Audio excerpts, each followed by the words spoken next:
Alright, this is the 2013 Mitsubishi Outlander Sport.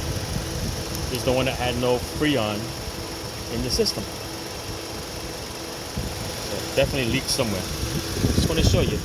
You look down there, that's the clutch. The one all the way on the bottom.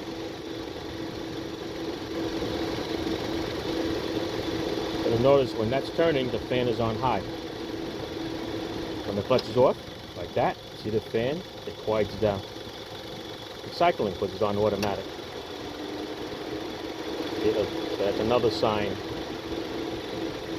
that the AC should be working. The fans go on high speed and the clutch is spinning. This is the one that has the Freon leak.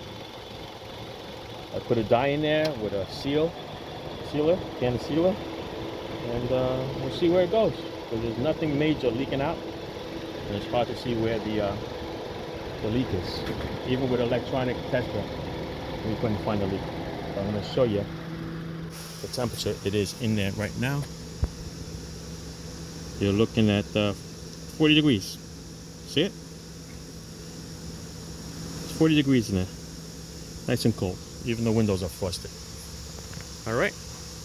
Ciao.